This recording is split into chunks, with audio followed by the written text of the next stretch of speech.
الحمدللہ رب العالمین والصلاة والسلام علی خیر خلقہ محمد وآلہ الطیبین الطاہرین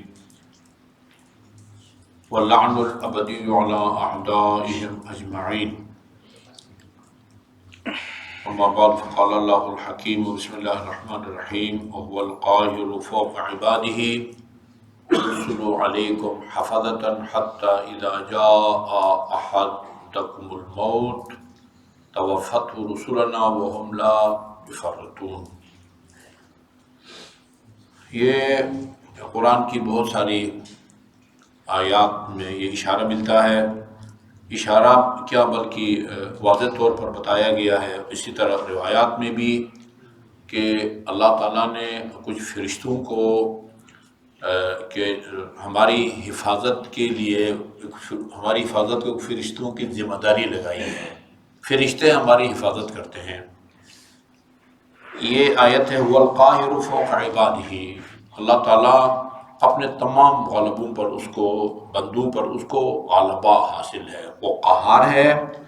یرسل علیکم حفظہ، وہ تمہارے اوپر محافظ فرشتوں کو وہ بھیجتا ہے۔ اچھا، اور محافظ فرشتے کا مطلب یہ ہے کہ یہ نہیں ہے کہ وہ پھر قیامت تک وہ ہماری حفاظت کرتے ہیں اور بالکل جب بھی موت آئے اس کو وہ روکتے ہیں یا ٹالتے ہیں۔ وہ موت کی جب مقررہ تاریخ آتی ہے، اذا جاء اجلهم لا يستأخرون ساعة ولا يستقدمون، اجل یعنی مقررہ وقت۔ یہ کچھ لوگ لفظ اجل سن کے اس سے موت مراد لیتے ہیں، اجل موت کو نہیں کہتے ہیں، اجل کسی بھی عمل کی جو مقررہ تاریخ ہے اس کو اجل کہتے ہیں۔ میں آپ سے مثلا 1,00,000 روپیہ قرض لیتا ہوں، مثلا اگلے سال 1 جنوری 2025 کو دوں گا، یہ اجل ہے، یہ اجل ہے۔ کسی بھی عمل کی جو مقررہ تاریخ ہے وقت، اس کو اجل کہتے ہیں۔ حتی اذا جاء اجلهم، انسان کی جب موت کی مقررہ تاریخ آتی ہے، لا يستأخرون ساعة ولا يستقدمون، اس سے ایک گھڑی نہ آگے ہو سکتی ہے نہ وہ پیچھے ہو سکتی ہے۔ یہ جب اجل آ جائے تو پھر توفته رسولنا، پھر ہمارے رسول، ہمارے نمائندے پھر اس کی روح کو اپنے قبضے میں لے لیتے ہیں۔ اچھا، جلدی یہ بھی میں عرض کروں کہ قرآن میں جو قبض روح کا عمل ہے، انسان کی روح قبض کرنے کا عمل ہے، اس کو 3 جو ہے نا وہ ہستیوں کی طرف اس کو منسوب کیا گیا ہے۔ کبھی یہ ہے سورہ زمر میں اللہ کی طرف منسوب کیا گیا ہے، اللہ یتوفی الانفس حین موتها، انسان کو جب موت آتی ہے تو اس کے انفس کو، ارواح کو خدا اپنے قبضے میں لے لیتا ہے۔ یہ دیکھیں، یہ سورہ زمر میں یہ کہا کہ خدا کا کام ہے، روح قبض کرنا اللہ تعالیٰ کا کام ہے۔ اس آیہ کریمہ میں اذا جاء احدکم الموت توفته رسلنا، ہمارے نمائندے فرشتے جن کو ہم نے یہ ذمہ داری سونپی ہے، وہ تمہاری روحوں کو قبض کرتے ہیں۔ اچھا، بعض روایات میں ایک صرف ملک الموت، ملک الموت کا ذکر ہے، جو اسرائیل ہے، کبھی یعنی کئی فرشتوں کی طرف اشارہ ہے۔ رسول سے مراد یہ انبیاء نہیں ہے، انبیاء کا کام آدم یا ہمارے آخر نبی، ان کا کام جان لینا نہیں، روح نکالنا نہیں ہے۔ رسول سے مراد یعنی نمائندہ فرشتے، جس طرح وہ نکیر منکر کے بارے میں ہے، اے فلان بن فلان اذا جاءک الملکان المقربان رسولین من عند ربک، جب یہ 2 فرشتے، مقرب فرشتے جب تمہارے پاس قبر میں آئیں، رسولین من عند ربک یعنی یہ تمہارے رب کی طرف سے بھیجے گئے ہیں، تمہارے رب کے جو ہے نا یہ پیغام لے نمائندے بن کے آئے ہیں۔ رسول سے مراد وہی رسول نبی مراد نہیں ہے۔ توفته رسولنا، تو یہ ہمارے بھیجے گئے نمائندے، کبھی خدا فرماتا ہے میں روح قبض کرتا ہوں، کبھی میرے بھیجے ہوئے فرشتے قبض کرتے ہیں، کبھی کہتے ہیں ملک الموت اسرائیل۔ یہ سب ٹھیک ہے، تضاد نہیں ہے، خدا کے حکم سے ایک کرتا ہو، دو کرتا ہو، اس کو قبض روح کے عمل کو، یعنی اس کا یہ کہنا کہ خدا کرتا ہے تو بھی ٹھیک ہے، کئی فرشتوں کی طرف اس کو منسوب کریں تو بھی ٹھیک ہے، اسرائیل کی طرف منسوب کریں تو بھی ٹھیک ہے۔ اچھا جی، یہ کئی اور اسی طرح جو ہے نا وہ آیات ہے۔ اچھا، آج جو وہ کرنا تھا وَإِنَّ عَلَيْكُمْ لَحَافِظِينَ، یہ کِرَامًا کاتبین یعلمون ما تفعلون۔ اچھا، آج کے درس کا جو اصل موضوع ہے وہ یہ ہے کہ ایک منکر خدا نے امام جعفر صادق علیہ السلام سے پوچھا ہے، زندیق جو خدا کا منکر ہے وہ فرشتے کو بھی نہیں مانتا، جو خدا کا منکر ہے وہ کسی بھی غیبی طاقت، غیبی مخلوق کو نہیں مانتا۔ وہ کہتا ہے جو مجھے نظر آتا ہے، یہ زمین، یہ آسمان، یہ چاند، سورج، یہ درخت، یہ ہیں جو مجھے نظر نہیں آتے ہیں۔ جو مجھے نظر نہیں آتا وہ ہے ہی نہیں، نہ خدا نظر آتا ہے، نہ فرشتے نظر آتے ہیں، نہ روح نظر آتی ہے، لہذا یہ ایسی وہ تمہاری بنائی باتیں ہیں، نہ کوئی خدا ہے، نہ کوئی فرشتہ ہے، اور نہ کوئی پتہ نہیں روح ہے۔ جو ہے یہ بدن ہے، گوشت ہے، پوست ہے، ہڈیاں ہیں، شریانے ہیں، خلیے، یہ جو کچھ چیزیں سامنے نظر آتی ہیں، کچھ چیزیں لیبارٹری میں نظر آتی ہیں وہ ہیں، جو نظر نہیں آتی وہ نہیں ہے۔ لیکن ائمہ معصومین خصوصاً امام جعفر صادق سے آ کے مثلا فرشتوں کے بارے میں پوچھتے تھے، خدا کے منکر، وہ جو خدا کو نہیں مانتا فرشتوں کے کدھر مانتا ہے؟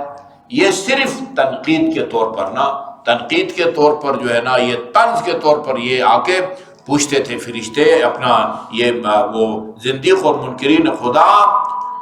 لما سألہ زندیق عن علت الملائکۃ المعلقین موکلین واللہ اعلم السر وما هو اخفی۔ اچھا، ایک زندیق نے، منکر خدا نے آ کے، کبھی تو بنیادی سوالات کرتے تھے، مد دلیل علی وجود الصانع، یہ اکثر کے سوال کا انداز یہ ہوتا تھا، آپ کے پاس کیا دلیل ہے کہ اس کائنات کا کوئی صانع اور بنانے والا ہے؟ یہ عقیدہ کیوں غلط ہے کہ یہ کائنات خود بخود بنی ہے؟ پھر اس کو امام دلائل دیتے تھے نا جی۔ یہاں پر کہتے ہیں کہ سوال کیا بھئی یہ اللہ تعالیٰ نے یہ ان دو فرشتوں کی کیوں ڈیوٹی لگائی ہے؟ یہ جو دائیں طرف ہے وہ ہماری نیکیاں لکھتا ہے، جو میں بولتا ہوں اس کو بھی لکھتے ہیں، جو آپ سنتے ہیں، آپ کے سننے کو عمل کو بھی سنتے ہیں، میرے بولنے کے عمل کو بھی سنتے ہیں۔ اچھا بولتا ہوں تو یہ لکھتا ہے، غلط بولتا ہوں یہ لکھتا ہے۔ آپ اچھی گفتگو سنتے ہیں تو یہ لکھتا ہے، غلط اور گمراہ کن گفتگو سنتے ہیں تو یہ لکھتا ہے نا۔ اس نے کہا کہ جب خدا ہر راز کو جانتا ہے، دل کے خیالات کو جانتا ہے، ان کی ڈیوٹی کیوں لگائی ہے؟ یہ کوئی اعتراض تھا نا اس کا۔ تم کہتے ہو فرشتے ہیں، وہ فرشتے ہیں تو وہ پھر تمہارے خدا کو نہیں پتا بھئی ان کو اپنا معاون لگایا ہوا ہے، انہوں نے اپنا جو ہے نا وہ ہیلپر لگایا ہوا ہے، کس لیے لگایا ہوا ہے؟ امام نے فرمایا جب اس سے پوچھا کہ کیوں ملائکہ یا فرشتوں کو موکل کیا، ڈیوٹی لگائی ہے، واللہ عالم السر وما هو اخفی، اللہ تعالیٰ یا ہر راز کو اور مخفی سے مخفی، میری اور آپ کی نیت کو نیت سے پہلے جانتا ہے، قبل اس لیے کہ ہم نیت کریں کہ یہ میرا بندہ بھی یہ نیت کرے، اس کو بھی خدا جانتا ہے۔ پھر یہ ان کو کیوں لگانے کی کیا ضرورت ہے؟ یہ لگے ہوئے فائل بنا رہے ہیں، یہ بھی اپنی الگ فائل بنا رہا ہے، یہ بھی اپنی الگ فائل بنا رہا ہے۔ آپ نے فرمایا استعبدہم بذالک، یہ ان کی عبادت ہے، اس کو پتہ ہے، یقیناً پتہ ہے، لیکن ان کی عبادت کیا ہے؟ یہی یہ میرے اچھے اور برے اعمال کو جو لکھتے ہیں نا، یہی ان کی عبادت ہے، اور اسی کی وجہ سے اللہ تعالیٰ ان کو اجر اور ثواب دیتا ہے۔ استعبدہم بذالک، اس عمل کے ذریعے اللہ تعالیٰ ان سے عبادت کا کام لیتا ہے۔ وجعلہم شہودا علی خلقہ، اور ان کو اپنے مخلوق کے عمل کا گواہ بنا دیا ہے۔ لیکون العباد لملازمتہم ایاہم اشد علی طاعت اللہ مواظبۃ، تاکہ لوگوں کا یہ تصور رہے کہ جو ہے نا یہ میرے ہر قول و فعل اور حرکت کو لکھ رہے ہیں، تو اس میں زیادہ امید کی جا سکتی ہے کہ بندہ اللہ تعالیٰ کی عبادت کرے۔ ان کا تصور جو ہے وہ زیادہ بندے کے دل و دماغ پر سوار ہوتا ہے۔ وَعَنْ مَعْصِيَةِ اللَّهِ أَشَدَّ انقباضا، وہ زیادہ سے زیادہ اللہ تعالیٰ کی معصیت سے اپنے آپ کو بچائے رکھے۔ وَكَمْ مِنْ عَبْدٍ يَهُمُّ بِمَعْصِيَةٍ، کئی بندے ایسے اس دنیا میں ہوتے ہیں کہ وہ ایک معصیت کا، نافرمانی کا، گناہ کا ارادہ کر رہا ہوتا ہے۔ فَذَكَرَ مَكَانَهُمَا، ان دونوں کا خیال آتا ہے، کہاں یہ دونوں کے دونوں میری فائل جو ہے نا وہ بنا رہے ہیں، یا فرعوا وکفا، وہ پھر گناہ سے بچ جاتا ہے۔ فیقول رب یرانی، میرا رب بھی مجھے دیکھ رہا ہے، وحفظتی علی بذلک تشہد، اور فرشتے بھی جو ہے نا وہ شاہد اور گواہ ہے۔ وَإِنَّ اللَّهَ بِرَافَتِهِ وَلِطْفِهِ أَيْضًا وَكَلَهُمْ بِعِبَادِهِ۔ اچھا، اور تم یہ سمجھتے ہو کہ ان کا کام صرف وہ اچھے اور برے اعمال کو لکھنا ہے؟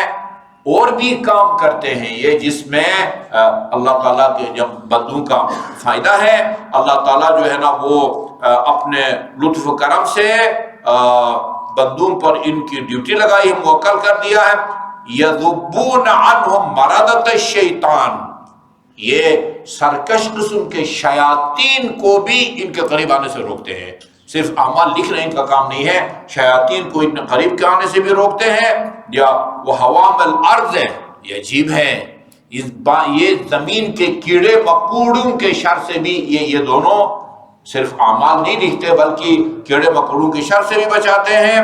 یا وہ آفات کثیرۃ من حیث لا یرون باذن اللہ، اور بہت ساری آفتیں جو انسان پر نازل ہونے والی ہوتی ہیں، یہ فرشتے ان کا بھی جو ہے نا وہ سدباب کرتے ہیں اور روکتے ہیں، یا جو ہمیں نظر نہیں آتے۔ الا ان یجیء امر اللہ عز وجل، یہاں تک کہ اللہ تعالیٰ کا حتمی فیصلہ جب تک نہیں آتا، یہ غیر متقی جو حوادث سے یا سانحات سے، ان سے یہ فرشتے ہم کو بچاتے ہیں۔ تو پھر ان کا کام صرف یہ نہیں ہے کہ ہمارے اعمال کو لکھتے ہیں۔ تم سمجھتے ہو کہ اچھا بھائی وہ اللہ جب جانتا ہے تو فرشتے کو جو ہے نا ڈیوٹی لگانے کی کیا ضرورت ہے؟